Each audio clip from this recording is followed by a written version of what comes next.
Just a week ago, I, a 36-year-old woman, cheated on my husband, a 39-year-old man, with my floor supervisor, a man in his 50s.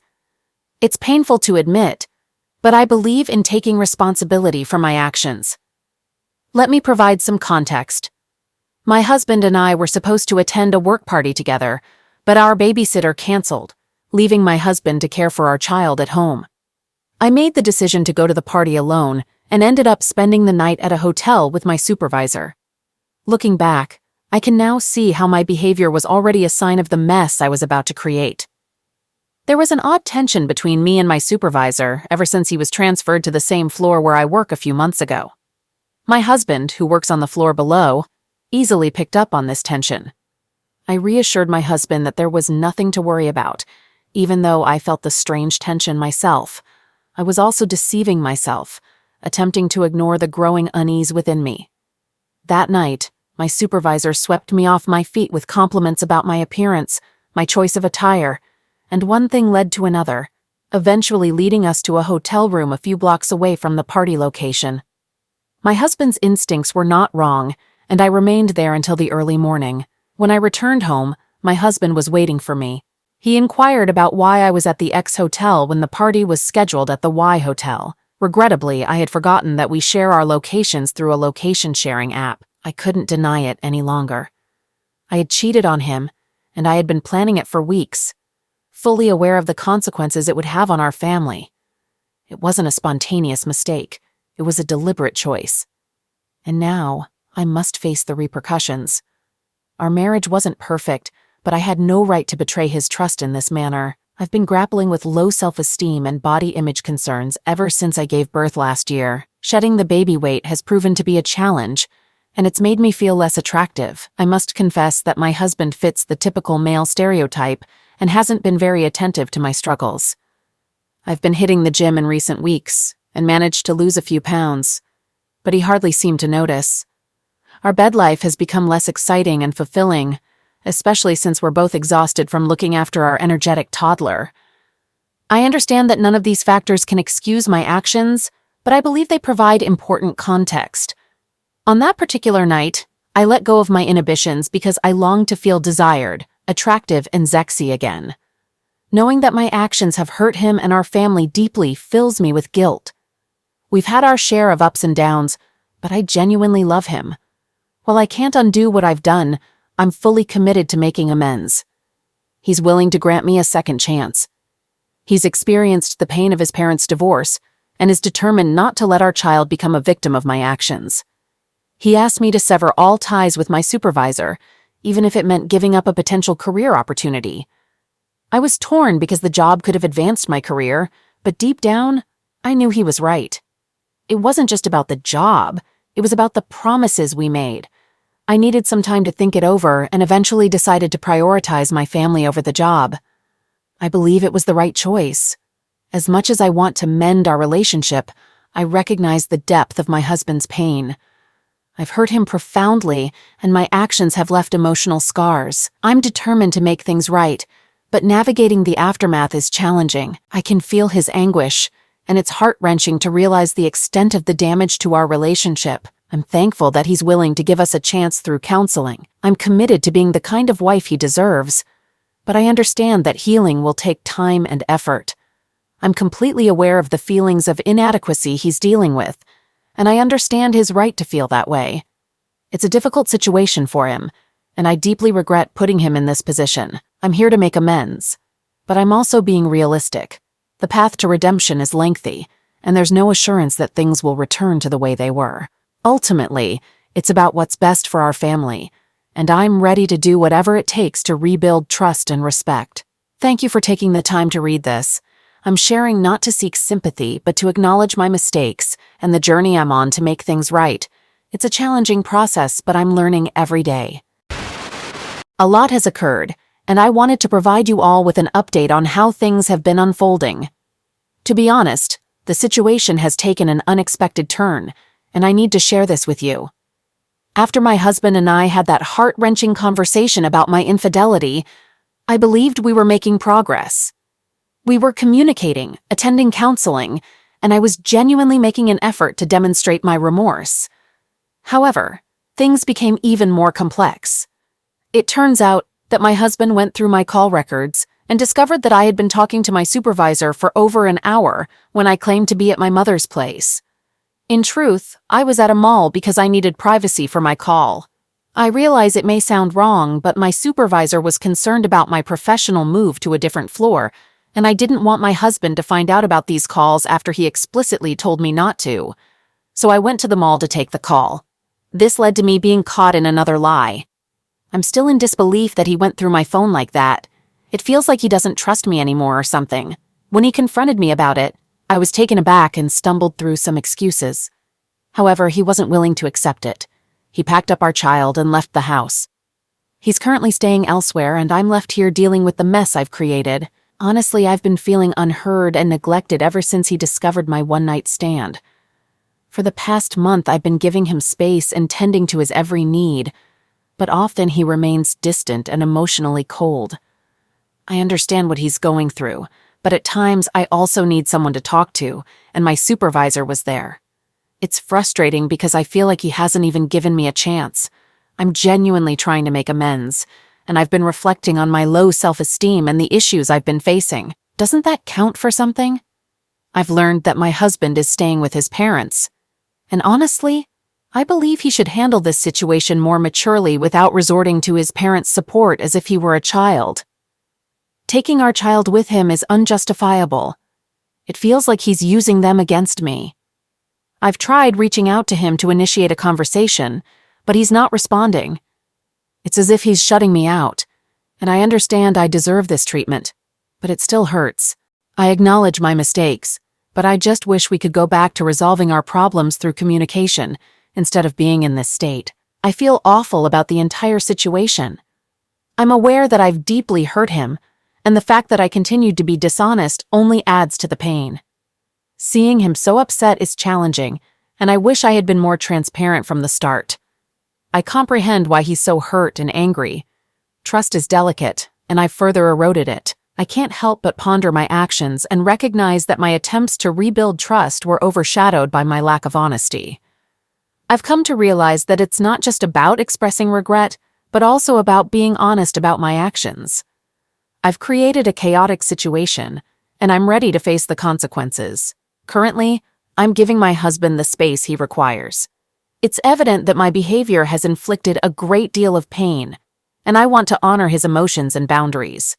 I hope that with time, we can reach a point of mutual understanding and perhaps find a way to work through this. However, I also understand that it's not entirely within my control. I want to express my gratitude for the support and advice you've provided thus far. It has been enlightening to hear various perspectives, and I am committed to learning from my mistakes and evolving as an individual. I will continue to keep you all informed of the progress.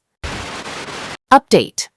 The past few weeks have been extremely tough, and I believe it's crucial to share my struggles with strangers online. Since my husband left with our child, things have taken a more serious turn. Today, he officially served me with divorce papers. The reality of our marriage coming to an end is hitting me hard, and accepting it has been a challenging process. During this period, I haven't had the chance to see our child, which has been one of the most painful aspects of this situation. It's a daily battle knowing I can't be there for him, and I completely understand why my husband is taking this step to protect our child. I hope that with time, I can find a way to rebuild trust and demonstrate that I can be a dependable parent. Furthermore, my family has disowned me. The isolation and loneliness I'm experiencing are overwhelming, and it's a harsh realization of how one mistake can reveal the true colors of those closest to you. As for my supervisor, he's persisted with his advances, but I'm doing my best to maintain a distance.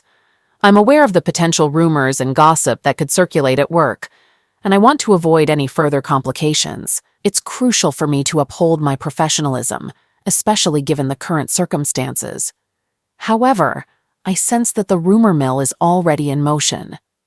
My supervisor has caused tremendous harm to my life, as well as my husband's and child's. I feel like a monster. The path ahead is uncertain, but I'm dedicated to learning from my mistakes and striving for a brighter future. I'd like to express my gratitude to those who have offered their support and insights throughout this journey. All right, that was a fun story. Now let's move on to another exciting one. Stay tuned and let's dive in. My wife and I are both 38 years old. We tied the knot 18 years ago and have been blessed with two wonderful children, a 17-year-old boy and a 16-year-old girl. Our journey began when we met at the age of 19 through mutual friends, and it was love at first sight. Despite our youth and limited finances, our love for each other helped us navigate life's occasional challenges. At that time, I was employed in customer service for an ISP, while my wife worked as an assistant coordinator in an office. We managed to secure a nice apartment and owned 2 decent cars.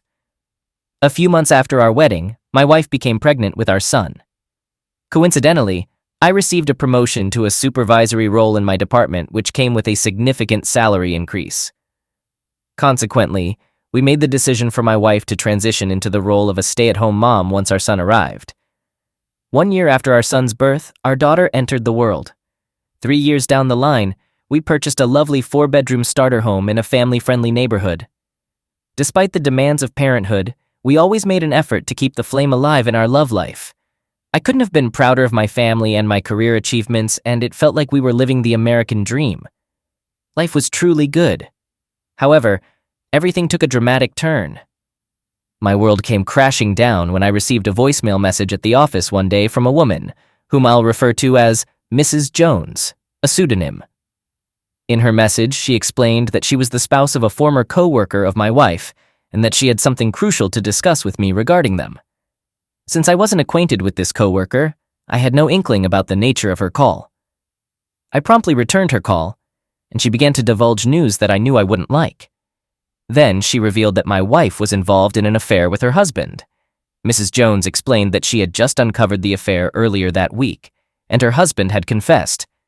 According to her husband, they had engaged in inappropriate conversations and meetings for over a year, but it had only turned physical in the past week. She stumbled upon this by finding an explicit email exchange between her husband and my wife, discussing rendezvous at their house while she was at work. Naturally, I was deeply disturbed by this revelation and initially found it hard to believe.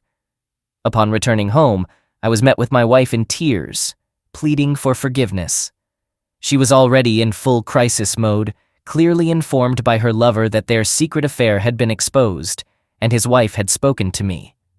Before my arrival, my wife had taken our children to my parents' house, claiming she was planning an impromptu date night to surprise me. We both cried uncontrollably for what felt like hours. I had never felt such anguish in my life, both physically and mentally, and my wife was equally distraught. We stayed up all night, engaged in tearful conversations. I did a lot of shouting, questioning why she would do this to me and our children.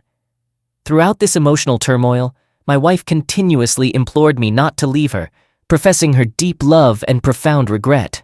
She confirmed the details of the affair as provided by her paramour and vowed that if I granted her another chance, she would demonstrate herself as the best wife in the world and ensure that I never regretted staying with her. I repeatedly informed her that I could never trust or be intimate with her again, and that I desired a divorce. Each time I uttered this, she became hysterical. In the end, I conveyed that I would consider remaining in the marriage only if she agreed to sign a post-nuptial agreement.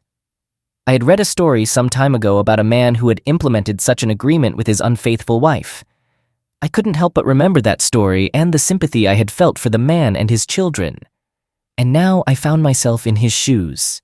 The agreement would detail the affair and stipulate that, in the event of a future divorce, by either of us following this affair, she would not be eligible for alimony and would only be entitled to 25% of jointly held assets as opposed to the standard 50%. Additionally, we would both maintain 50-50 custody of our children, with the primary residence of the children being with me. I presented her with the choice: accept the postnuptial agreement or proceed with an immediate divorce, in which case she would receive alimony, 50% of the assets, and likely gain primary custody of the kids. She chose to proceed with the post-nuptial agreement, but requested that we exclude the affair from the document due to her shame. I firmly declined this request, emphasizing that without acknowledging the affair, there would be no foundation for the agreement. However, we did agree to keep the affair confidential between ourselves, a significant mistake, as I'll explain later, and attempt to move forward from it. Nevertheless, I expressed my doubt that we would ever be more than roommates co-parenting our children. She consented to keeping the secret, cried profusely, and vowed to spend her life if necessary to regain my trust and unconditional love. In the subsequent week, I consulted a divorce attorney, and within 2 weeks, we had a signed and filed postnuptial agreement in place. Subsequently, I insisted that both of us undergo STD testing and arranged for DNA tests for our children, given my complete lack of trust in her at that point. While the STD panels caused her additional shame and embarrassment, she was deeply saddened and depressed by my request for DNA testing. She swore that the children were mine, but eventually agreed to the tests, understanding that my trust in her had plummeted. Over the next 2 years, we endured a wretched existence. We were living a facade, which was toxic to our emotional well-being and sanity. We maintained the pretense with our children, extended family, and friends. My wife kept all her clothing in our master bedroom, and each night, we retired to our bedroom to create the illusion that we were sharing a bed as usual. However, I would then have her discreetly move to the spare bedroom for the night, as I wanted no physical contact with her. For a full 2 years, we never slept in the same bed. In front of our children, family, and friends, we would display affection, holding hands and sharing light kisses on the lips. However, when we were alone, I completely ignored her and treated her with cold indifference. Over time, I grew to despise my wife.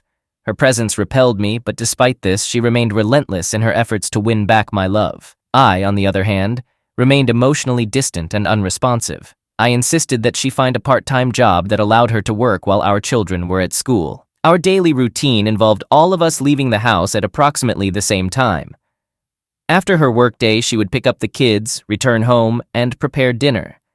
I would arrive home around 6 p.m., and we would have dinner together, clean up, and spend the remainder of the evening engaging with the kids, which included conversations, games, movie nights, and assisting with homework. During the weekends, I took the kids on various outings such as trips to the science center, museums, amusement parks, the zoo, swimming, hikes, and more, leaving my wife at home. We often departed in the morning and didn't return until late afternoon. She desperately desired to join us, but I preferred her not to, so both of us lied to everyone, claiming that this time alone was her mommy break to provide her respite from her weekly responsibilities of cooking and house chores. Reflecting back, this 2-year period was the most challenging time in my life. Our circumstances took a turn one Saturday when our children spent the day with my wife's parents. I found myself in a predicament in the garage while trying to install shelving and bike racks on the wall. Despite my reluctance, I went inside the house and asked my wife for assistance. She was thrilled to help, as this was the first time in over 2 years that I had requested her company for such a task. She had recently taken a bath, exuding the clean scent of shampoo and soap. I could tell she had shaved her legs, and she was dressed in very short shorts and a midriff-bearing t-shirt. It was evident that she had intentionally dressed this way for me, as she consistently dressed provocatively whenever we were alone. Although those instances were infrequent, primarily due to my choices. On previous occasions, I had pretended not to notice her attire. To install the unit, I had to slide beneath the bottom shelf, which was approximately 3.5 feet above the ground, while she stood beside me, securing the shelf against the wall. All I could see was her legs, extending just beyond her belly button, and it undeniably aroused me. I had to guide her to move closer and closer to me to position the shelf correctly, and this led to both of us bursting into laughter, especially when she ended up almost right on top of me. I must confess, those last few inches were quite unnecessary. After successfully mounting the shelf, I emerged from under the bottom shelf, and we were still in stitches from laughter. She remarked, "That was fun," and without saying a word, I slowly placed my drill on the shelf, then seized her and shared a kiss.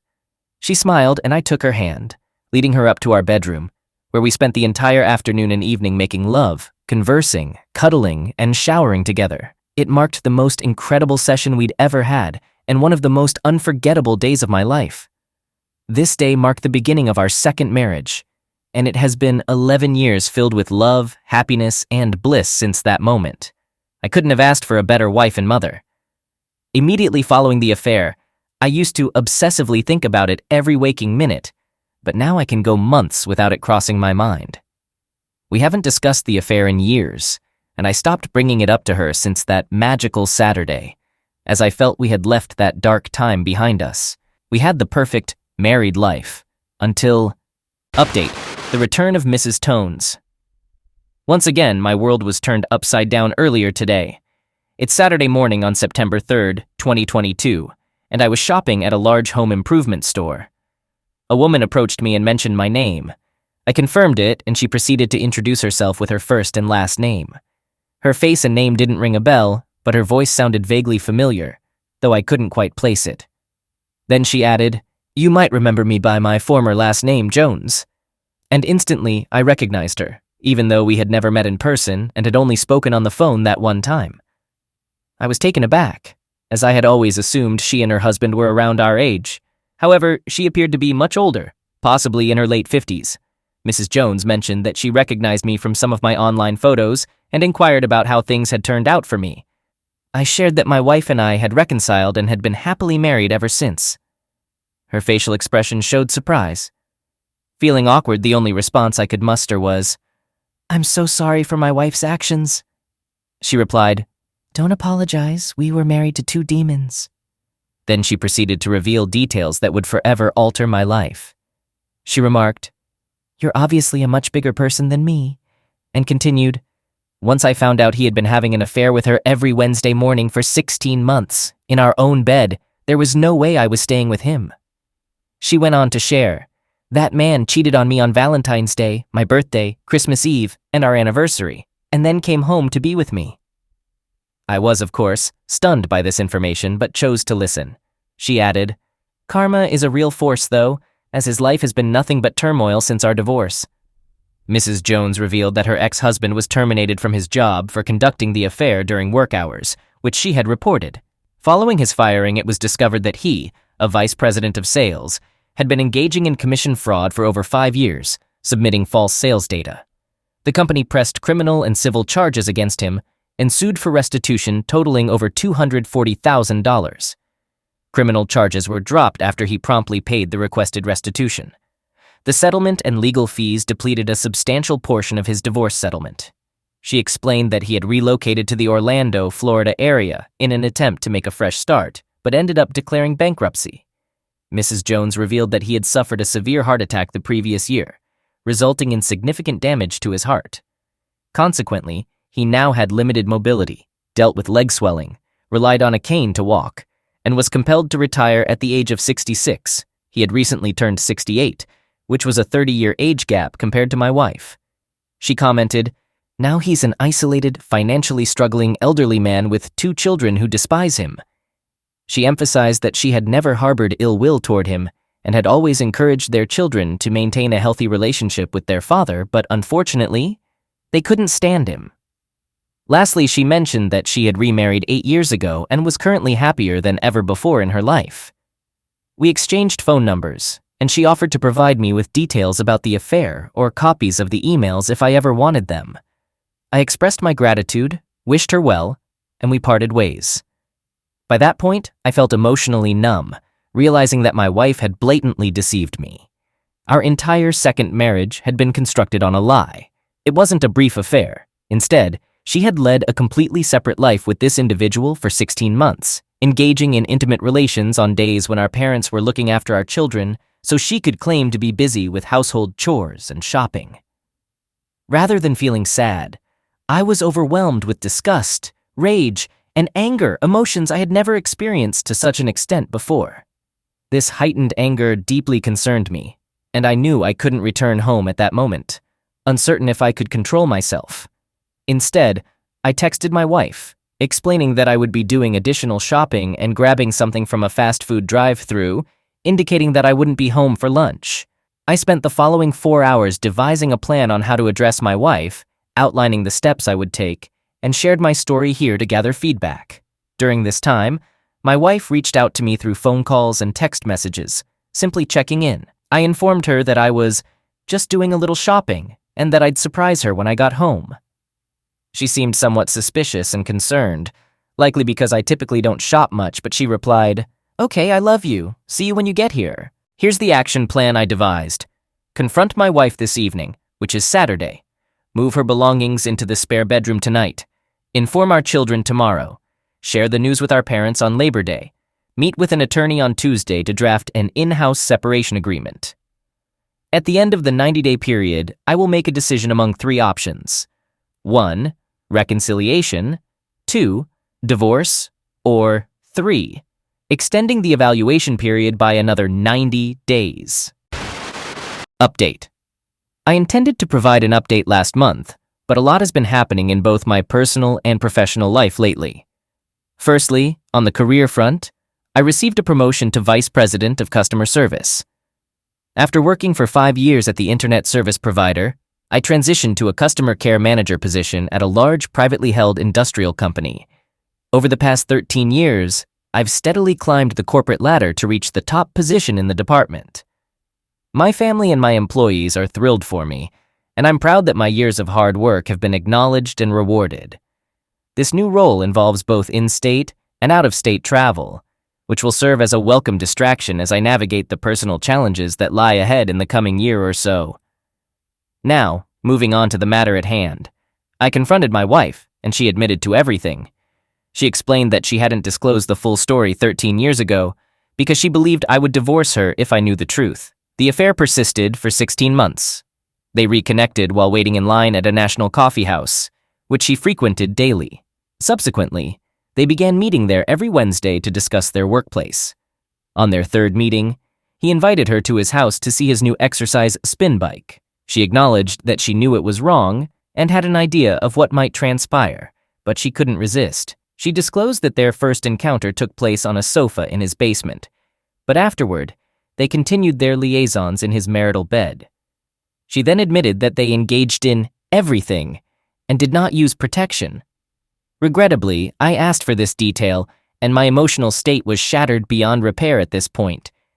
She acknowledged that despite her infidelity, she ensured I was sexually satisfied throughout the affair. She emphasized how she initiated these encounters and fulfilled all my desires. I responded by expressing how this made the situation even more repugnant and distressing. I went on to suggest that she might have or still has an underlying mental illness, as a mentally sound person wouldn't engage in such cruelty towards their spouse and family.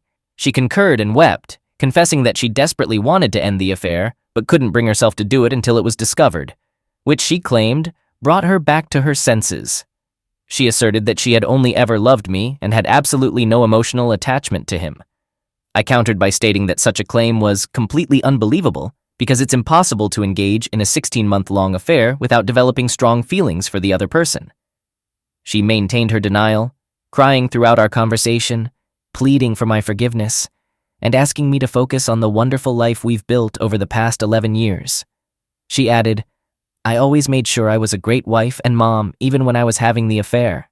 I questioned the seriousness of her statement, leaving her puzzled. I drew a comparison, stating, "That's like a professional thief telling a judge, 'Judge, I've been an upstanding and law-abiding citizen over the past 16 months, except for the banks I robbed every Wednesday morning.'" I firmly asserted that she was far from being a good wife and mother during that period. In fact, she was quite the opposite. She sobbed in agreement and expressed a desire for psychiatric help and therapy. She then asked if I would support her on this journey, to which I replied that we would discuss it. When I inquired about why she chose to be with him, she cried and pleaded, "Please stop saying that to me. I feel so terrible, and I've suffered mentally because of this for 13 years. I pressed her to tell me why, and she explained, "I was young, impressionable, and isolated as a stay-at-home mom, and he was this mature man who was the most respected and successful figure in the company. I couldn't believe he was showing interest in me. I know it was incredibly foolish and morally wrong, but you wanted the truth." Hearing this was like a gut punch, but I thanked her for her honesty. I then confronted her, saying, "You realize you played a role in breaking up a home?" She looked at me with a sorrowful, puzzled expression. I went on to inform her that the Joneses divorced shortly after their affair, and their children no longer have a relationship with him. She cried and admitted, "That's terrible. I feel so guilty for what I did." I asked, "You didn't know any of this?" She replied, "No, I completely blocked him from my mind after you confronted me." I continued, "You probably aren't aware of your former lover's current condition, are you?" She responded, Stop calling him that. You are my lover, and you have been for 19 years and always will be. I informed her, Mr. Jones suffered a severe heart attack and is in declining health, residing in Florida. She questioned, "Why are you telling me this, even though I don't wish harm on anyone?" I replied, "I thought you might want to know about someone you were involved with." She adamantly stated, "Stop it, stop it. I never loved him. I've moved forward and want to leave those difficult days behind." I then made a hurtful comment saying, "Well, if things don't work out for us, I'm sure he'd appreciate having his young companion back to assist him." With that, she burst into tears, rushed to our bedroom, threw herself on the bed, and cried for an hour. I felt a pang of guilt and considered apologizing, but refrained, recognizing that my comment was minor compared to what she and her former lover did to me and Mrs. Jones. I allowed her to let out her emotions and then went upstairs to say, "All right, it's time to move your belongings to the spare bedroom." She pleaded and begged, but I remained firm, and she reluctantly assisted me in relocating all of her possessions to the spare bedroom. I won't deny it was emotionally challenging. She was in tears, and I shed quite a few myself, discreetly during bathroom breaks, as I didn't want to display my emotions in front of her. The conversation with our children went as well as one could hope for. Initially, my wife couldn't face them and wanted me to break the news, but then she joined us and took it upon herself to explain everything while keeping her composure. They were upset and disgusted with her, and they became very attached and concerned about me during the first couple of weeks after our talk. However, as we spent more time together discussing everything, they are gradually beginning to come to terms with the situation. They both expressed that they still love their mom deeply, but their perception of her has been forever altered, at least for now. Talking to our parents turned out to be even more challenging than I had expected. All four of them were visibly upset.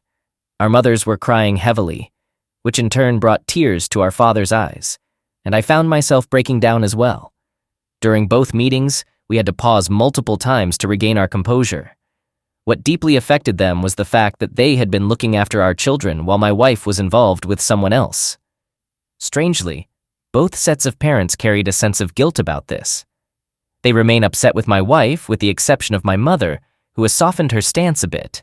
However, our fathers are utterly disgusted with her and refuse to speak to her, despite these events happening 13 years ago. Our legal separation agreement is now signed and in effect. We both decided to continue living in our house. My wife pleaded with me not to go through with it, but I explained that it was necessary. Things have been relatively calm at home. We communicate daily, and our interactions with our kids are gradually returning to normal, although there is no intimacy between us. I have absolutely no desire for her while she's desperate for my affection, but I remain emotionally detached. As outlined in my plan, I am committed to giving this 90-day period to make a decision. Either 1, proceed with a divorce, 2, attempt reconciliation, or 3, extend the separation for more time. This may be my final update, but I might return to share what decision we make. It seems that the feedback is divided evenly between divorce and reconciliation. I want to express my gratitude to everyone here for listening and responding to my story. You may not realize how much your feedback has helped me navigate through this.